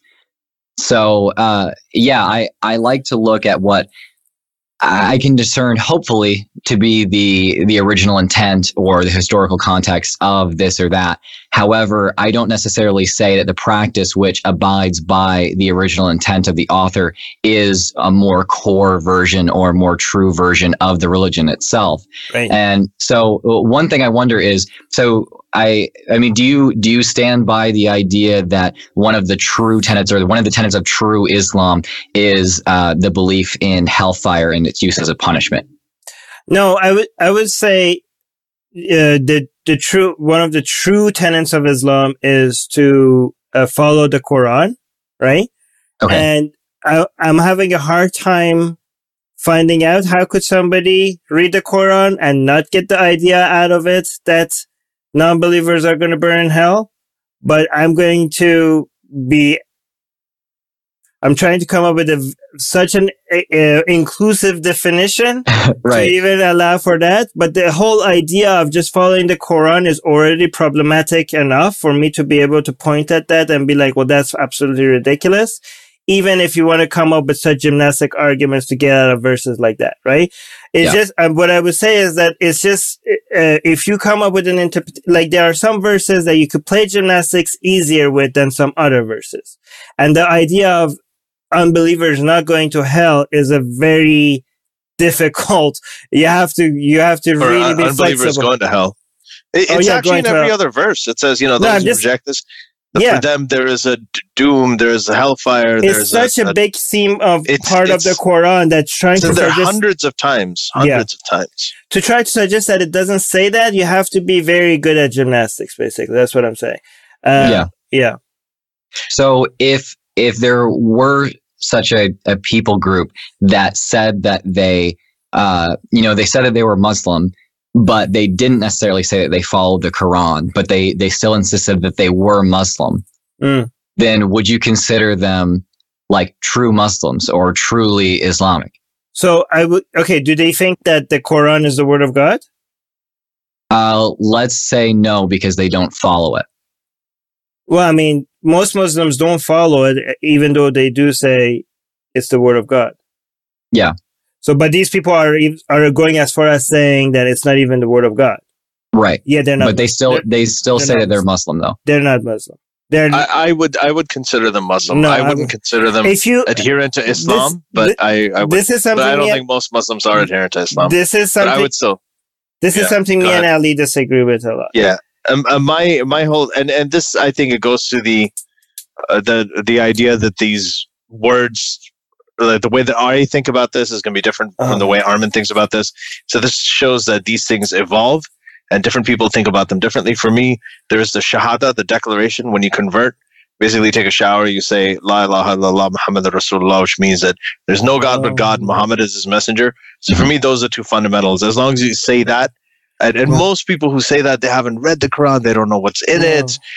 Even most people who have been Muslim all their lives, they don't know what's in the Quran, they've never read it, they've never understood it, especially with translations. The vast majority of them don't even know Arabic. So even though it is, and they will believe, they will tell you that, you have to believe that the Quran is a word of God, and they may not act on it, but I don't think that that's, and if someone comes up to me and says, I'm Muslim, but I think that the Quran was divinely inspired, but Muhammad wrote it, and I've met a lot of Muslims like that. A lot of them. No, but Ali, when it comes to your criticism of my definition, you are contradicting yourself, because I'm not criticizing your definition. I think that is a legitimate definition. Let me. My point is that a lot of people say, well, a lot of Muslims don't follow the Quran, but my definition of a Muslim acknowledges that. Because in my definition of a Muslim, somebody is a Muslim if they acknowledge that this is the direct word of God, even if they don't follow it, even if they've never read it. That acknowledgement is part of the definition. And a lot of people are like, well, why wouldn't you follow it if you think it's the word of God? I don't know. That's what most people are like, okay? Most people think this is the word of God. Most people think that, but they don't read it, they don't follow it. That's how it is. But if you take that... If this was all rational, you wouldn't have religious people. Right? Yeah, exactly. But the problem is that if you take that, definitions have to be useful, okay? When you look at definitions, first of all, they need to be useful. There's two things you look at: how it's being used and how useful is the definition. With regards to how it is changing, well, yes, it might be changing, and you could use it differently once it's changed. But if you look at most Muslims, the vast majority of Muslims, if somebody says, I'm not saying this is the only factor, okay? But it is definitions. I'm not making the argument by popularity, but let me finish my point, because the argument by popularity does apply to definitions, because definitions are based on how people use words. So the popularity matters. The vast majority of Muslims do not consider somebody Muslims if they don't think the Quran is a direct word of God. So that is important part of the definition when it comes to popularity. And another argument I have is when it comes to the usefulness of a definition. Because if you take the belief in the Quran as the word of God out of it, it becomes such an empty shell that is absolutely nothing. When you say, I believe in Allah and Muhammad as his prophet, without the Quran, those are just names, and they don't represent anything. Yeah, and it becomes an empty shell, and when a word could mean anything, then it means nothing at all. And this is more, a lot of people are like, oh, that's just semantics. No, this is important, because if we call something, if we don't know what we're talking about, how could we even criticize something if we can't even communicate about it? I'm going to respond to that really, really briefly, and then we'll go to you, Drew. Is that I think that when you're talking about the usefulness and the use, both of those, in terms of communications, it really depends on which time you are. The time that we are in right now, right? It is one of the uses, one of the things that's useful is to have something that describes reality and is inclusive of reality. And the reality right now is that there are a lot of young Muslims that are living not only in the West, but across the Muslim world, who, especially the internet generation, who have seen the Quran with a lot more transparency than the generations before them, and many of them are saying, they're like, okay, I'm Muslim. I think that Muhammad wrote the Quran, but I think that he was, interpreting what God's words were. But they don't think that it's a literal word of God. I do need to respond to what you're saying. I do need to respond to what you're saying, because So really quickly, I need to respond to what you're saying, because let me finish. Okay. So I think that, and it also goes into the distinction between the Islam and Muslims. I think when you talk about Islam and what it is, I think you can use the Quran as a central element of what makes it, because the Quran is Islam. That's basically what it is. But when you're talking about Muslim, and there are people who just identify as Muslims, it's almost like, they're born into Muslim families. They're like, oh, I'm a Muslim, birth identity. I think the definition of Muslim has changed. Even though these definitions, they do have to have uses, they do have to be useful, these definitions do evolve as well. And I think this is just something where we just disagree. I think you're overestimating the number of so-called Muslims that think that you could not believe in the Quran as the word of God and still be Muslim, even though it's rising. And what I think is important, I mean, when it comes, other than my two other arguments, here's the third one, is that these people that don't think the Quran is the word of God, the only thing that when it comes to usefulness of our movement and what we're trying to do is that I suggest to them if they want to keep the word Muslim, to call themselves cultural Muslims rather than just Muslims. This is a word that people are familiar with, and we use it all the time when it comes to cultural Christians. Yeah, so a cultural Muslim is a kind of Muslim. Would you agree with that? No, it's not. It's very important. Why would you isn't cultural Muslim a misnomer too then? Can I finish my thought? Because when we use the word cultural Christian, we understand that this is basically not a Christian. They're just practicing a certain culture, but they don't actually believe in it. I really think it's important for somebody that wants to keep the culture and but it doesn't believe in certain things to keep the culture as part of what they call themselves, especially because this really does hurt the ex-Muslim movement. If people are abandoning the ideology and you're still and still calling themselves Muslims, basically this inflates their numbers and reduces ours.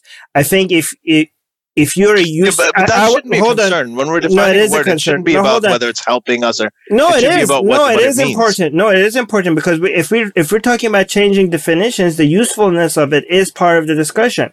If you used to believe that the Quran is the word of God, and now you don't believe that the Quran is the word of God, you're an ex-Muslim now, and you're part of our community now. I just think that when you're saying cultural Muslim or cultural Christian, if cultural Muslim is not really a Muslim, then even that is a misnomer. I think that. No, anyway, I think it's go on. Yeah, let's just because we talked about this last time too. So I think that we both have made our points. Yeah, I think it's a little bit more advanced than the last time we talked about it, actually, because I think this is better. Yeah, this was better. Did we answer all because we have the positive influence of the napkin. Yeah, that's it. Comes down to that. So, do you have anything else to say on this? Or you wanted to ask a question? I'll just weigh in and basically say that the way that I look at religion in general is an infinitely malleable and ever evolving system of belief, which is essentially it's infinitely classifiable, and because of that, it must be described by how people describe it. It sounds on my side. Yes. Sounds a little odd. So, well, I do think that an important part of the conversation is how people use the words, because like for me, technically, I'm an agnostic. I'm not a philosophical atheist. I'm not a hard atheist. But colloquially, I don't call myself an agnostic because no one understands my position when I say that. And so colloquially, like I use the word atheist because of the weight that it carries in society or in our culture right now. And it's most useful for me. So that's the reason why I use it. And I think that needs to be taken into defining what atheism is. It's also a term that can be used by people who are philosophical agnostics to denote certain ideas, like in a colloquial sense. So I think that it contributes to the weakness and demonstrates the weakness of religion, that it's infinitely, and I guess not necessarily the weakness, but the lack of sacredness or the lack of anything special within religion, that it's just as infinitely classifiable, malleable, and ever evolving as any other ideology that's ever existed throughout all time. It's nothing special because it acts in no way differently than a political ideology or any other divinely inspired ideology. And so I think that pointing out how obviously human-made and broken any given religion is in all its different forms, and saying there is no true version, like just period, it actually demonstrates the weakness of religion, or at least the weakness of the argument that there is a certain religion that's divinely inspired or has any divine element to it at all. Yeah. So I wanted to just move on from this because we have about two things. I guess, first of all, Muscal Muscal was asking what do you think of what, because you mentioned agnostic atheist. Muscal is asking what do you think of the term humanist? Yeah. I have no qualms about the term humanist, and when it's useful to me, I'll use it to describe myself. And I could see it being particularly useful in the future, and a lot of people find it useful at the moment. I mean, one of my best friends, a guy on YouTube and Twitter, Objectively Dan, who has a show called Truth Wanted with the atheist community of Austin. I mean, he calls himself a humanist, definitely, and there are a lot of people, especially the atheist community of Austin, that do. And I get that. I mean, I think Seth Andrews is very big about that too. I've used secular humanist to describe myself, like when I've been at work or something like that, because a lot of the time people will see atheist as like, oh, you're stating that you're against something, but what do you actually believe? So if someone actually asked me, what do you actually believe? And they want a label for it, what are you kind of thing, then that's fine. That will do. And if it ends up having more utility than atheist in many other contexts, then I feel like I would be calling myself a humanist over that. It just depends on the utility at the time, essentially, for me. I prefer atheist because humanism is not demonized. Atheism is, so that's what we need to normalize. Yeah, I'm fine with using both, but one of the reasons why I do use atheist is you guys said at the beginning, like, oh, I think Ali said that my content is different than what you might expect from an atheist YouTuber. And one of the reasons why I consider myself an atheist YouTuber and I espouse that term is because I want to redefine what it actually means to be an atheist YouTuber. And a lot of people have told me, oh, you're not a true atheist YouTuber because you're not a fucking asshole. And it's like, so you have a definition that is not malleable, and that excludes everyone. Call them anti-atheist bigots when they say yeah. And so it's just like you have this like no true Scotsman definition that excludes people that you don't like or doesn't fall into your bias. And so I'm trying to redefine that. And so I agree with Armin. It's demonized, and most of the time people don't assume I'm an atheist, and I think it's hilarious. Wow. And so saying, oh yeah, I'm an atheist makes it to where other people who maybe have a less nuanced idea of what atheist means and they really hold to it and they say, I'm an atheist. Maybe they'll be like, remember that like clean cut soy boy that I met? Yeah, he said that he was an atheist and I didn't really think that he was an ass and he wasn't a neckbeard or something like that. So maybe this guy that I'm meeting now isn't like inhuman. Maybe he's okay too. Maybe I should actually give him a chance. Right. No, I like using that word in a lot of contexts. When people ask me how would I describe myself, I'll usually say atheist. There are other times, for instance, if there's a talk I'm doing and I want to widen the audience and I want them to come in, so I'll make the topic something relating to secular or something relating to humanism. But generally, if people ask, I always, because I want to humanize that. I want people to look at me like, oh, he's such a nice guy. He's a good guy. Hopefully, I'm a nice guy, and they associate that with atheists. But so I wanted to. We only have, I think we have about 10 minutes left. So I wanted to get to a couple of patron questions. But but before we do that, he also wanted to ask us something, didn't you? Yeah. Actually, the thing I wanted to bring up was what you thought about the napkin analogy. Oh, really? We talked about it. Yeah. And I wanted to talk about what you thought like true Islam is, or if you had an idea of true Islam. Oh, so we brought it up before you. Yeah, we covered it. And I'm glad you did, because I thought that maybe we had a disagreement about it, and I thought it would just at least be interesting to talk about. I'm satisfied with our conversation about that. So I'm all good. If I come up with something to totally stump you, I'll butt in. Sorry, patrons, but I'll go ahead and do that. I'll deplatform Armin entirely, and I'll have to be the new host. Monopoly. But okay, so I wanted to ask you actually about so many different videos I bookmarked of yours that I want to talk to you about, but I'm just going to get to one of them right now, and that is you have a video called My Personal Experience with God as an Atheist. Yeah. Right. And I thought this is probably one of your most powerful videos that I've seen, because in this you actually go on to talk about how how you thought about God, how you believed, how you responded to criticism of your religion when you were religious. And I think that has so many parallels for many Muslims who would listen to, and pretty much anybody who's a strong believer in any religion, so those insights that you have about how deeply you believed and how you processed, conversations like this when you were on the other side of it as a believer, and how you listen to them. How has that influenced the way that you choose to communicate? Because, you said that you're maybe not as firebrand and you tend to, anyway, I'll let you get the question, right? Well, it's kind of the same thing as we talked about earlier. I could criticize Islam all day long, but one of the ways that I get I'm seen as more legitimate or get more attention for the criticisms of Islam that I have is to also speak against anti-Muslim bigotry.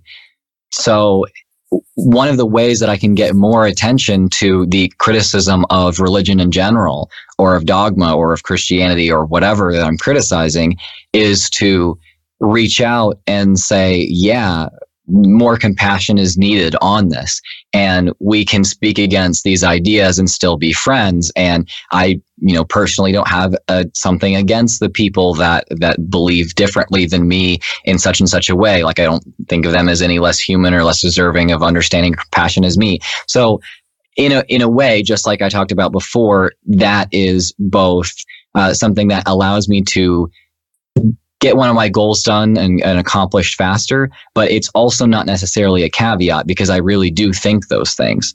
I really do think there does need to be more compassion on the subject. And that doesn't mean that there can't be firebrands. And I think there's a time and place for that. Obviously, if I thought that there was no place for firebrands, that I probably wouldn't be a fan of Armin Navabi. And I am. So that demonstrates that. But for me, this is the way that I find that I can get the most work done. Right. And now with that video specifically, I'm glad that you bring that up for this question, because at the beginning, and if you are getting into atheist YouTube, you realize a lot of it has to do with fallacies. It has to do with teaching you how to reason more formally. It teaches you about just basic critical thinking skills that everyone needs to know, thinking like a scientist, things like that. And what I realize is that is actually really unappealing for a huge number of people. And even if it's not unappealing, it's just totally boring for a lot of people. It's very cerebral. Yeah, it's cerebral. Whereas people religious process it more emotionally and more sentimentally. I mean, this is when we get into the logic and reason stuff. It's compelling, but it's very cerebral. Yeah. Actually, hold on just a second. Sorry, guys. I have my wife knocking on the front door. It looks like I locked the door. So I will be back in less than 30 seconds. Sorry, guys. Sure. No worries. She should get a key. Yeah. Yeah, we should ask him. Why doesn't your wife have a key? He'll be back. Yeah, no, I'm just kidding. We should make it find a way to make teaching logical fallacies more fun. Actually, there's a book that here, while people are waiting, if you want to buy a gift for Christmas how to do it for for kids, this is a really nice book. This makes learning about logical fallacies a lot more fun. Buy this for Christmas for whoever. So I was just going to say that if you want to take something really cerebral like the logical fallacies and all of that, and you want to make it more interesting in that when people process it, they process it at a more emotional level, not just that. If you use humor, if you use cartoons, if you use animations, things like that, I think that stuff really, really resonates with people. It makes everything a lot more fun. Exactly. And I'm back, by the way, for everybody that's listening. But so we're talking about how actually, for everybody that is listening that didn't have a visual, what I showed Ali was a book called an illustrated book of bad arguments by Ali Al-Musawi, and it basically goes over all logical fallacies in a very fun with the cartoons and animals in a very fun way. If you want to check it out, anyways. Go on. So. The device that I chose to use, especially in that video, and that I use more and more, and that I use in talking about my personal experience in like that video about liberals and Islam is narrative. And it's even beyond that. It's personal narrative. It's personal experience. So we always talk about how anecdotes aren't data. Yes, that's true, but they are incredibly effective vehicles for convincing people of things. And that's why anecdotes get propagated so much more than solid data that's been just meticulously collected. So if you can share a story that reflects the data, and you say the reason why I think this is because of the data, but this is the way that I came to realize that, and this is the way that I realize my personal experience is valid in this way. My personal experience of the data is this, and this is my fundamental epistemology, and not the personal experience, but the data. Then that tends to convince more people. And you can transform the data. You can change the data over time. If your stories are as powerful, and we've talked about this so many times, like with I always give the example of Philadelphia, like when the movie Philadelphia, that when people talking about gay rights or all these op-ed exchanges, and everybody's having this intellectual discussion about it, and then this movie came out, which is fiction. It's a fictional story of just one guy and his experience about it, and that had a massive impact, and it changed a lot of minds because it reached people at a different level. Yeah, I mean, well, one thing is like if I'm trying to illustrate a point, like you can be critical of Islam while still being okay with Muslims, or being compassionate toward Muslims. You can say that and say, yes, it can be done. It can be done. Obviously, these are two fundamentally different things, different concepts. You can treat things in such and such a way. This is reality. You can say that all you want and make logical arguments for it all you want. But people who are convinced by emotion about the notions you're trying to convince them out of have a really hard time grasping onto that, because they have this non-cerebral grasp on their ideas. So if you can essentially say, okay, this is the argument for this, and just let me give you an example. This is not, I don't believe it because of my personal experience, but an example of this is a personal experience. Here you go. It's basically like, look at the things that I've been able to do, and show them the caveats, in quotes, in my videos, where I do afford dignity to Muslims, and I do show compassion toward them. And I say, and I still criticize Islam. What do you think of me then? And people are a whole lot less likely to say, oh yeah, well, you're full of shit, because I've demonstrated something. I've told them a story. I've shown them a narrative, and it's a whole lot harder to spit in the face of a narrative than it is with hard reasoning or great sourced analytical scientific data. I don't know why exactly. I think it's fundamental to human psychology, but that seems to be the nature of things. And if you want to make a convincing argument or video, that's kind of what you have to do. So anecdotes are very powerful, and I guess it's important for people that want to use anecdotes to make sure that they have it's based on good data, and they're just using the anecdotes to communicate that data. And also they have to mention that there is data for the anecdote that I'm using. But then again, given that it's so powerful, it could also be used for misleading people, not just also informing people. But again, and that's the way that narratives often get used, because they're entirely divorced from data. Right. And then there's a approach that's not optimal, where people only use data to try to convince. And the reality is that one is super convincing and doesn't convey any truth, and one conveys truth but is not convincing. So what I propose is just this inexorable marrying of the two, in order to be able to have a broader audience, but then also convince people of truth.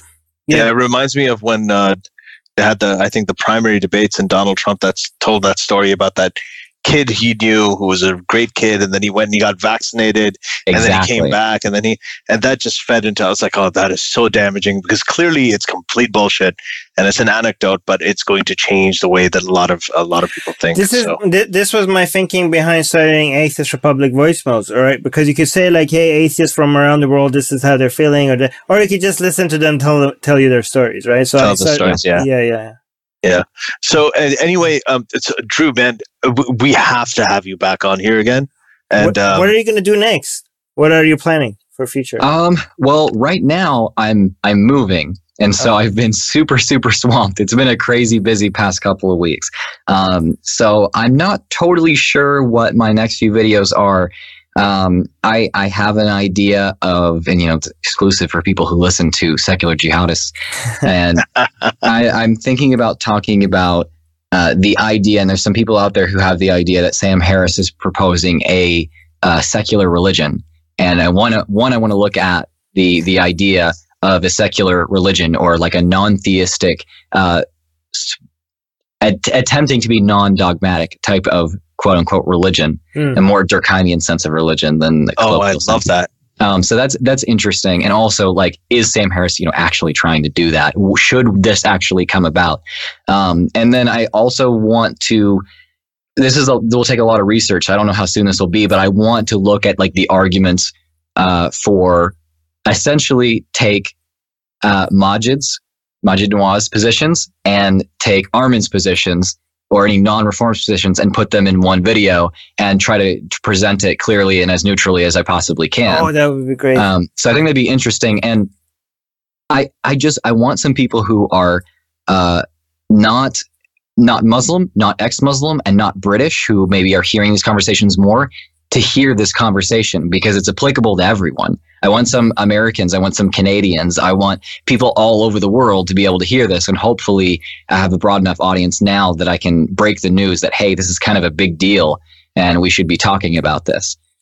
Yeah. For the first, I can't wait for the second video. I'm going to be sharing the shit out of that one. But for the first video, have you heard about the history of the temples for humanity? I don't think so.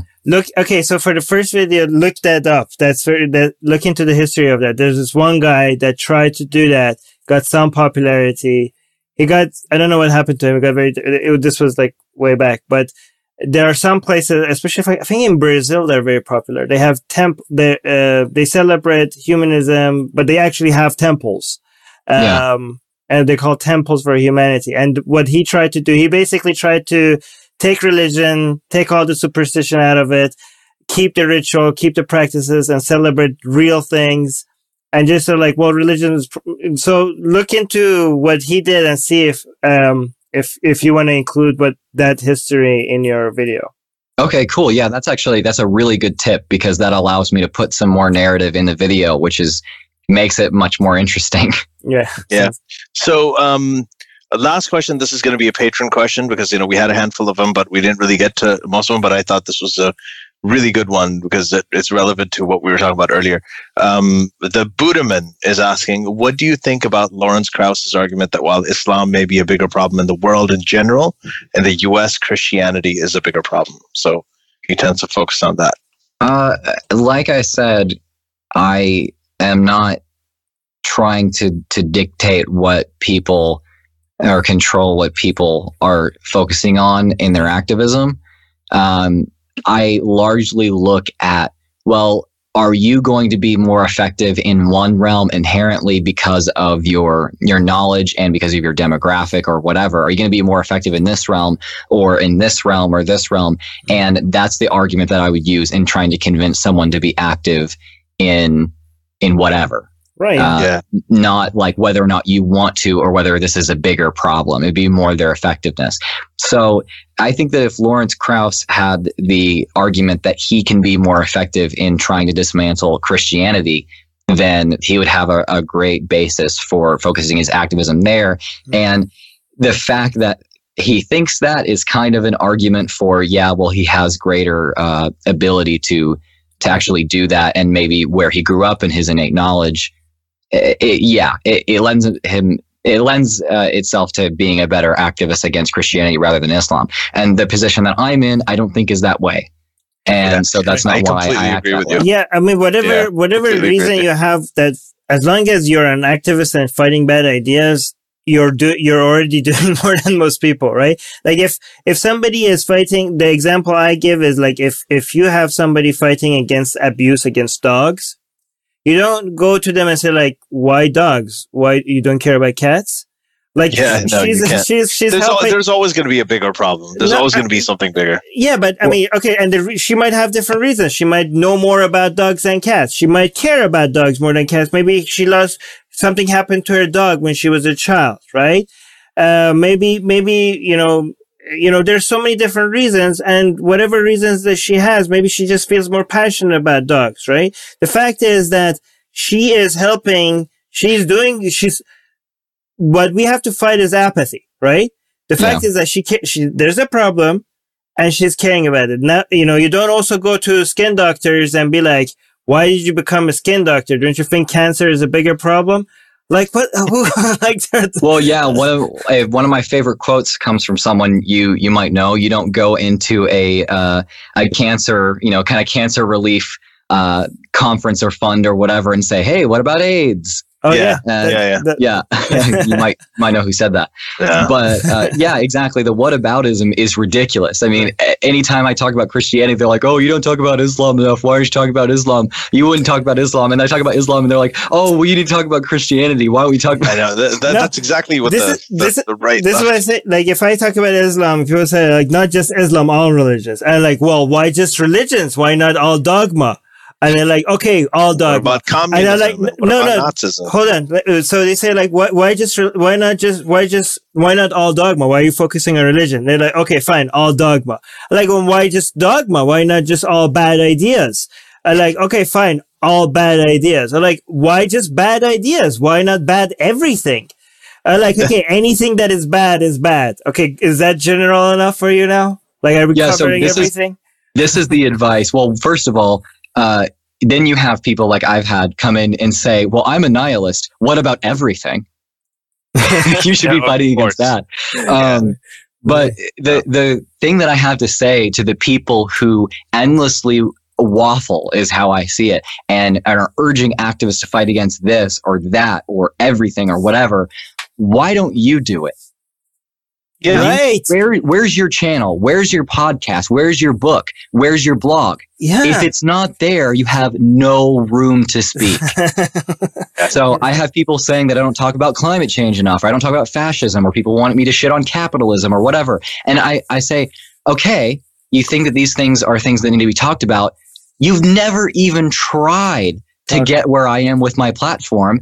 I did it. You could probably get somewhere with it. Fucking do it and stop complaining. That's the solution to whataboutism, is people to get off their ass and actually make a platform for themselves and talk about the things that they want to talk about. Exactly. Right. And I think that's a great place to conclude this too. So where can people find you? People can find me at Genetically Modified Skeptic on YouTube. I am at GM_Skeptic on Twitter, GM Skeptic on Facebook. I also have a Discord, which if you go to the links or you go to the descriptions of any of my videos, then you can be linked to my Discord there. And I get on voice chat at least once a week and talk with people there. I thought Discord was just for gaming. No? No. It's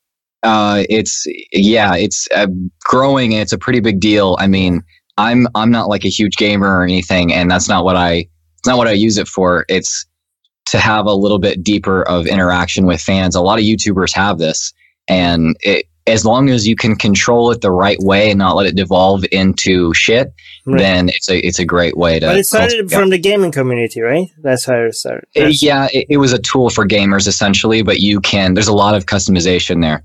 Right. So I like how these things are popping up. Hopefully they create competition against all these other platforms. Almost everyone in Discord is young, by the way. So if you're trying to cultivate a younger audience, Discord is the way to do it. You can hit me up and we can talk about Discord. And I didn't even know about it. I'm gonna we need to get on Discord. Okay, I'll hit you up there. All right. So all of the patrons, Budaman, Razib, Muska, like everybody out there, thank you very much for joining us. Sean, and Sean is saying he's saying fantastic conversation, guys. Oh, thank you. Yeah, that was a lot of fun. I mean, the time just whizzed by, and I'm just thinking I have like 3 or 4 tabs open here that I wanted to talk to you about, and I think we're just going to have to have you in. I feel like I could talk to you for hours and hours and hours. So, well, I would absolutely love to come back on. Yeah, it went by really, really quickly, and usually I do like an hour and a half or whatever on podcasts, and this felt like it. I mean, this is longer than that and felt way too short. So I would absolutely love to do a part 2. That's fine with me. Yeah, that's amazing. So anyway, we're gonna say bye-bye. Thanks everybody for joining us, and we're gonna see you next time. The secular jihadists have been made possible thanks to the Illuminati and the covert support of Israel and the CIA. That's what we have been told, but we haven't received our checks yet. If you like what we do, please support us. Share the podcast with your friends. Write and tweet us with topic and guest suggestions. Or head over to secularjihadist.com and give $1 or more for exclusive access to live video. Have your questions read and answered on the air, and more. Till next time, may the flying spaghetti monster be with you.